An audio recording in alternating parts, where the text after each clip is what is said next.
And welcome back to the next episode of Beyond the Broadcast. For those of you that are watching for the first time, I'm Emma. I'm a senior newsroom producer here at Markettiers, the UK's leading broadcast PR agency.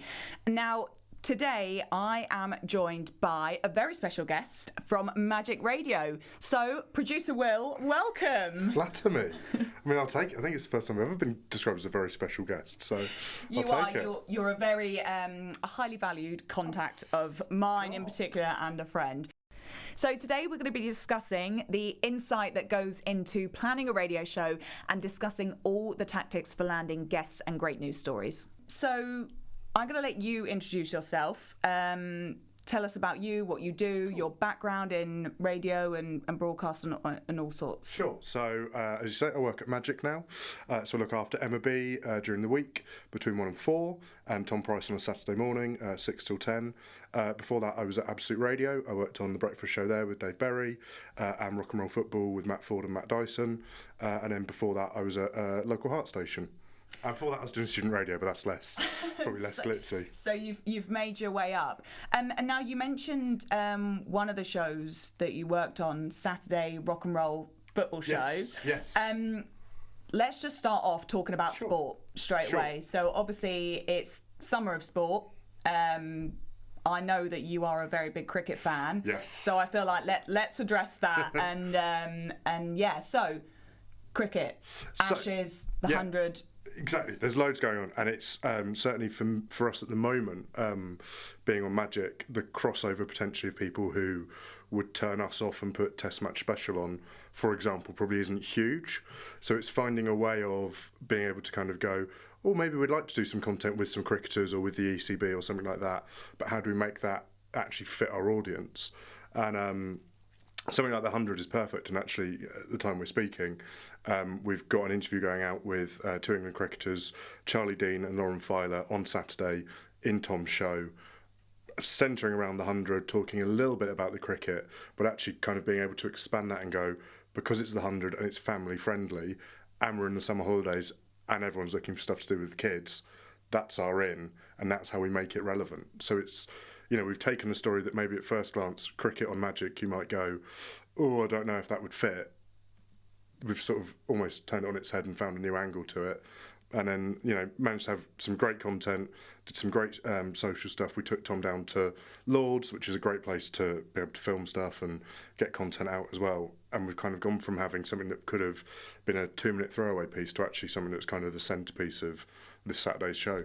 So with that, having that sort of guests being offered to you, or you found a guest or something like that, what do you then look for to sort of make it into your piece? Because obviously you mentioned it being like a family show, things like that, but what are other elements that, you know, make somebody onto the show? Yeah, cool. So I think it totally depends on the individual, what they're talking about. Is it something that for us is seasonally a big event?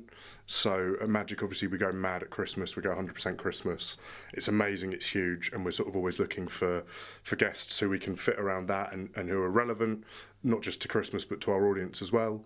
But sort of to almost step the other side of that, when I was working on Rock and Roll Football, we got a lot of guests in around the Euros that summer, and I think actually I got a lot of guests from you, which was great. And you know, we had Rio Ferdinand talking about the Euros, obviously, but he was there to obviously promote something else as well. And it's getting that balance of, you know, finding a guest who works really well for us in terms of, great, we're talking about the football, we're talking about the cricket, or we're talking about Christmas, whatever it is, and sort of it's weighing up, is what is being promoted something that our audience would also interact with, and that will be different for every single brand. You know, there'll be stuff that we wouldn't talk about on Magic that might be perfect for Kiss or for Absolute or Scala or someone like that.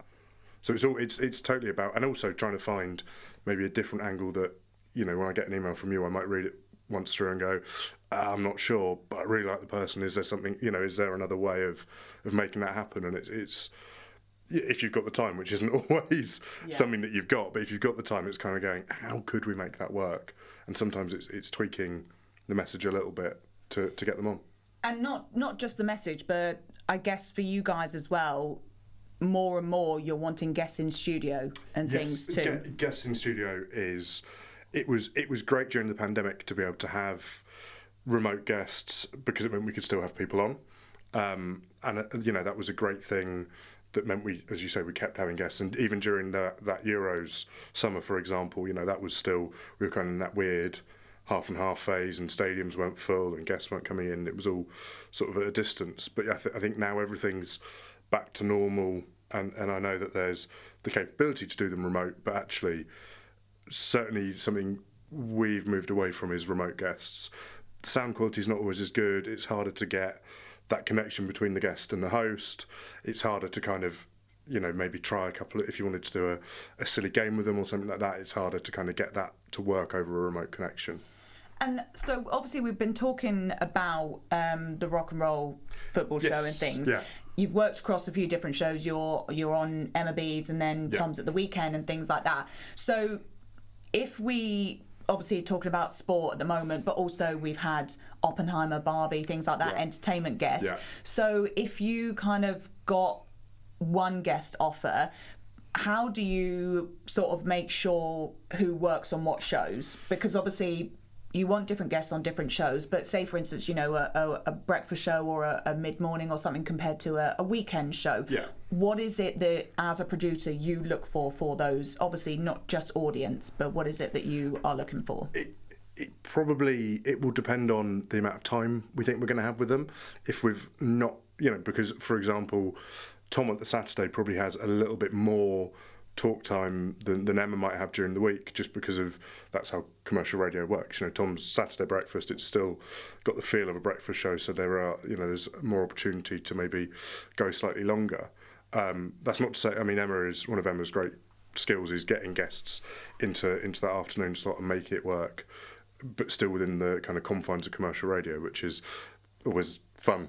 I say fun, but she's amazing at doing that. So that's not to say that we wouldn't ever put guests with Emma, because that's something she's really good at. You probably would think about who's going to be listening at that time. So unless it's the summer, you're less likely, certainly in the first couple of hours of Emma's show, to have kids listening. So if it's a kid's film or a celebrity that more talks to it would be more aimed at maybe a family, but actually you want the kids to hear it as well as the parents. That might sit better with Tom. But in the same breath, for example, I know Emma is probably much more into her kind of musical theatre stuff. So we had Billy Porter come in a few weeks ago, and that was the perfect guest for Emma because that kind of ticks her interests. So you've got to weigh up your time constraints, what your presenter is interested in and also knows about. There's no point sort of going, oh yeah, great, you can have Ryan Gosling if they will have obviously heard of Ryan Gosling. But if there is a presenter that's been living under a rock and hasn't heard of Ryan Gosling, there's no point giving them even with the greatest brief in the world. They're still going to be sat there going, great, so brilliant, great. Well, it's really nice to meet you. And also thinking about what the audience are going to want, and are they at 2 p.m. on a Thursday going to want to hear someone talk who they might know of but they might not, or are they going to want more tunes, or is Saturday the place for that, or what? So it's a kind of constant balancing act, and you take each guest on their own merit, really. And would you possibly use, if Emma had a guest on, would you possibly use that audio on a different show if it worked for that presenter as well? So there's a real effort at the moment for us to kind of make sure that we're pointing towards interviews happening. So, for example, this cricket one that we've got coming up on Saturday, Tom is also covering Breakfast tomorrow, which is Friday morning. So we're going to play a clip in Breakfast. The Breakfast producer has been very good and given us a link over for that. And we recorded something specifically for Tom being in with Harriet on Breakfast. So it's Tom talking about Harriet and trying to get the kids along to the cricket. That's going to sit on Friday Breakfast with and if you want to hear the full thing, Tom's here Saturday at 6:00. Nice. So it's sometimes if you've pre-recorded, there's a hesitancy to maybe shout about the fact it's pre-recorded, but actually it can work really well in your favour because it means you can put little snippets out before and go, if you want to hear the full thing, this is where you go, and that drives listeners for us, but it also means then there's more exposure for the cause or whatever it is that they're in for. And what about for, like, obviously a lot of stations now are using social media as well. So are you guys on TikTok or anything? Yeah, or? Magic is on TikTok, I'm told. I'm not on TikTok. How are you? How have you not been featured in that yet? I feel far too old to be on TikTok. I just think it's not something for me. I've seen the Instagram stories of having a dance in the studio. Yeah, How have you not? I might be on I might be on the account. I'm not on there myself. I just feel like it's not for me. But yeah, we you know, it's that's the great thing as well, especially we've got a really good social media department. So again, you sort of say to them, we've got a guest coming in, and straight away there are ideas flowing. Yeah. Could we do this with them? Could we do that with them? And which again is why we would prefer to have guests in person, because it's a lot easier to do a fun quiz, or we've got a feature called Memory Lane, which is where we show them pictures of things they've done in the past and they talk us through it. Much easier if we've printed the pictures off and we can give it to them, for example, than going, oh, if you look at the screen, oh, it's not loading, but give us 2 minutes, and so much easier. So having a guest in and it possibly being a prereq also then allows you to be able to use for different shows, but social media and things as well. So again, we would normally, I think the strategy is now, and I might be wrong on this, so if I am, I'll probably be told I'm wrong on this later, but I think the strategy now, especially with Tom on a Saturday, for example, when people do come in, is to put the clip out on the Friday pointing towards you can hear the full thing on the Saturday, which is great because it means people know that whoever it is coming, I've got someone in my mind, but I don't think I'm allowed to talk about the fact they're in yet. But yeah, you know, when we've got this person coming in on Saturday, or they're going to be on the show on Saturday, make sure you listen. It's just a really nice way of kind of tying that together. Yeah. Okay, nice.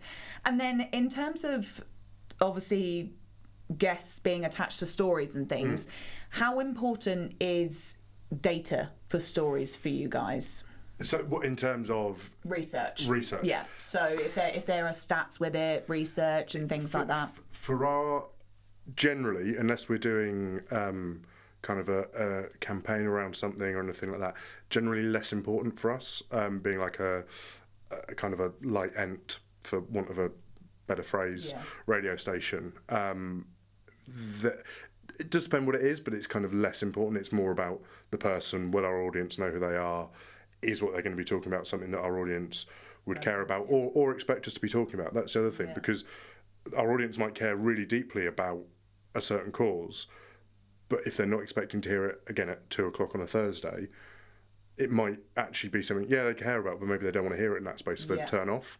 So for us, probably not as important, but I know, you know, friends who work in the kind of talk radio sector across the sort of various brands there, I know that's stuff that they really do care about.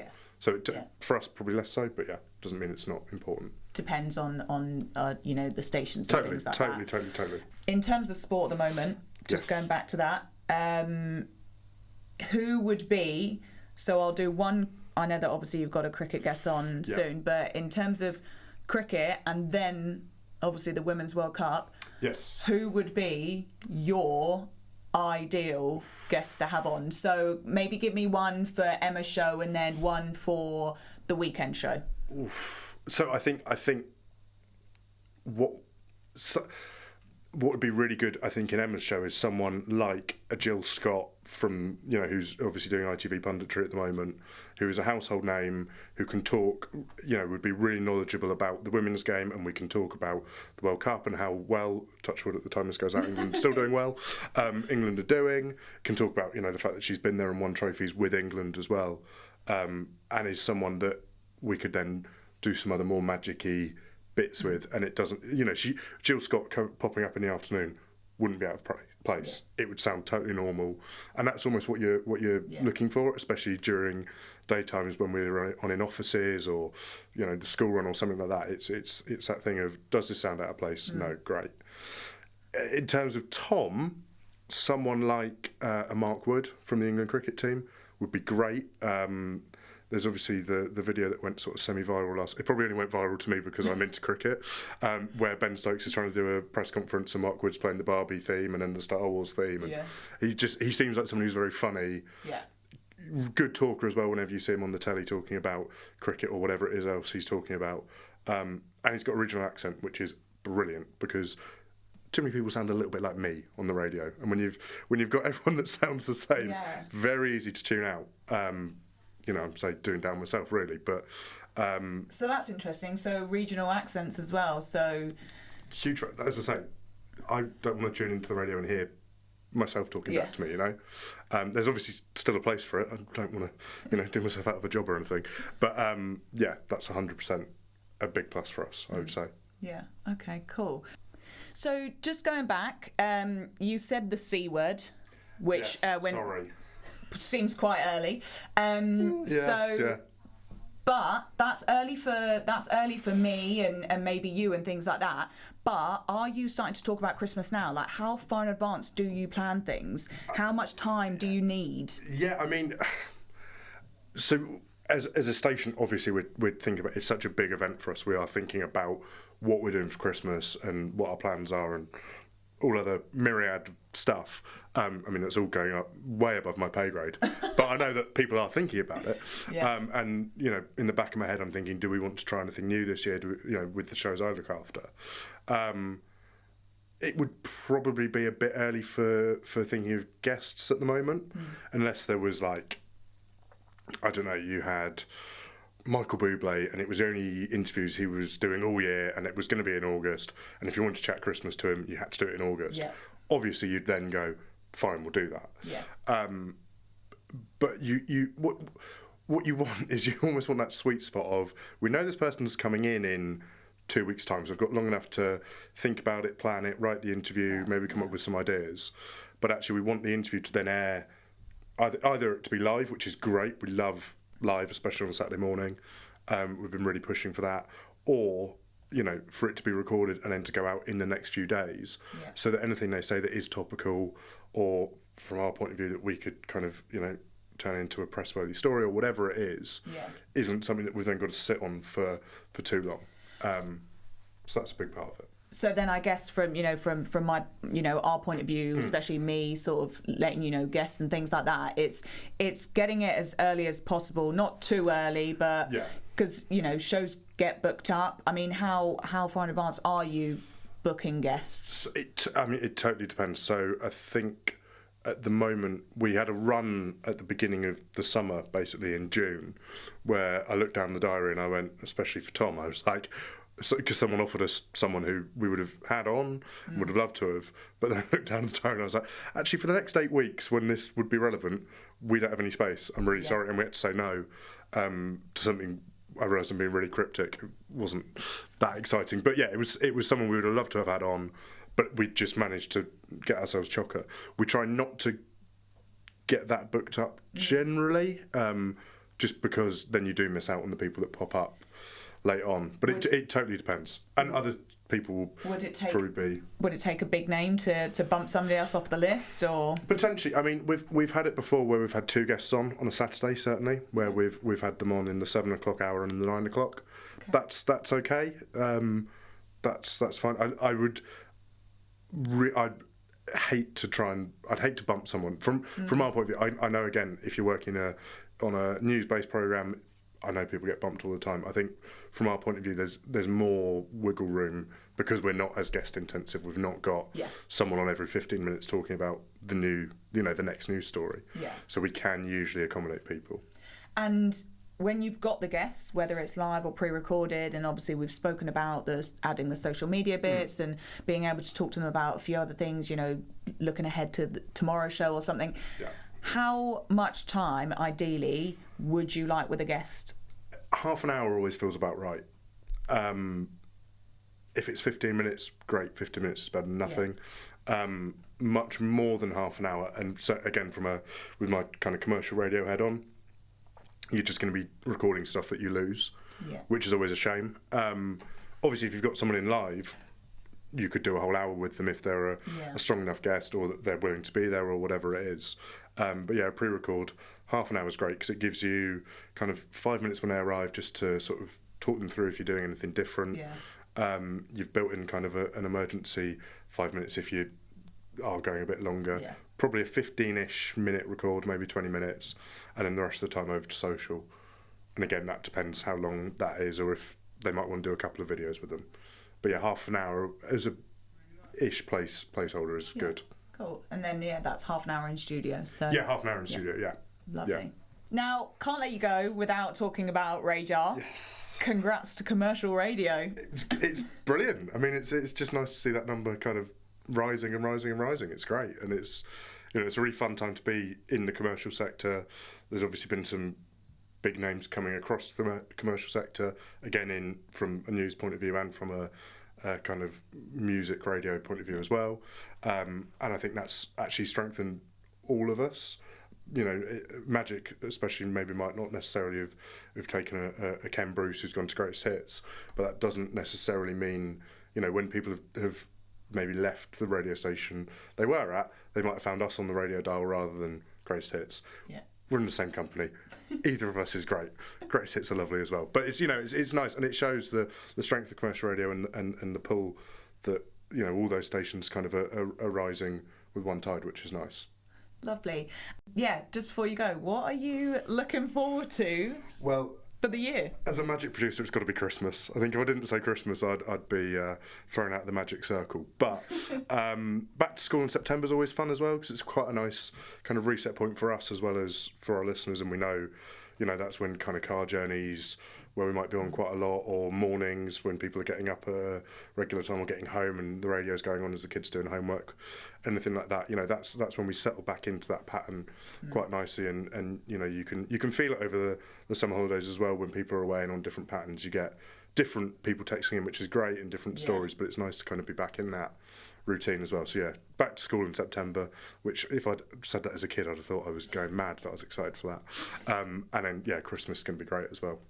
Well, thanks so much for coming in, Will. It's been so lovely having you here and giving us all your insight into your world of radio. Well, thanks for having me. It's been great. Thank you so much for listening. If you have any questions about the show today, please drop us a message via the emails below. Don't forget to subscribe to our channels so you don't miss the next episode. And of course, follow us at Markettiers on social media. This was Beyond the Broadcast, and we are Markettiers. Beyond the Broadcast is brought to you by Markettiers, the UK's leading broadcast PR agency. We have almost 30 years' experience of producing market-leading, award-winning campaigns generating local, regional, national and international coverage. Now, this is on modern channels such as live streaming, mobile and on social media, as well as traditional media such as TV and radio.